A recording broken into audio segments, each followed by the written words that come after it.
So ayan mga lods, nirekta na natin no, kasi walang taga video sa atin. So pinakita ko na sa inyo luto na. So ito po yung aking dinuguan na may gata, no? Yung gata nito, doon ko nilagay yung dugo, nilamas ko muna yung dugo doon. Kaya medyo malinaw naman siya at maanghang. Ito yung dinuguan Bicolano. Yan.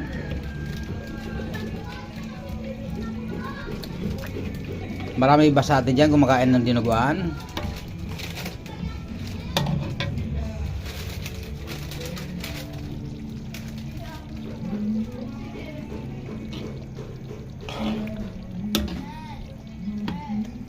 Yan po ang number 1 sangkap. Kailangan di mawala yung mahabang sili kasi yan po ang nagpapabango dyan sa dinuguan natin.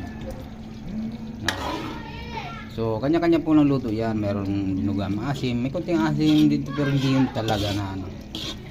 Kanya-kanya recipe yan.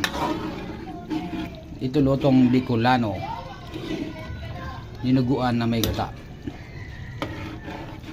Sa mga lods, kung nagustuhan nyo akong video, maraming salamat po sa inyong pagsubaybay at sa pag-suporta.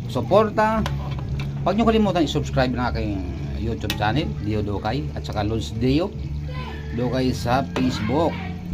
Maraming salamat sa inyong suporta at huwag nyo naman kalimutan mag-comment sa baba para malaman ko kung saan umabot ang aking video. Maraming salamat sa inyong suporta. God bless po sa inyong lahat.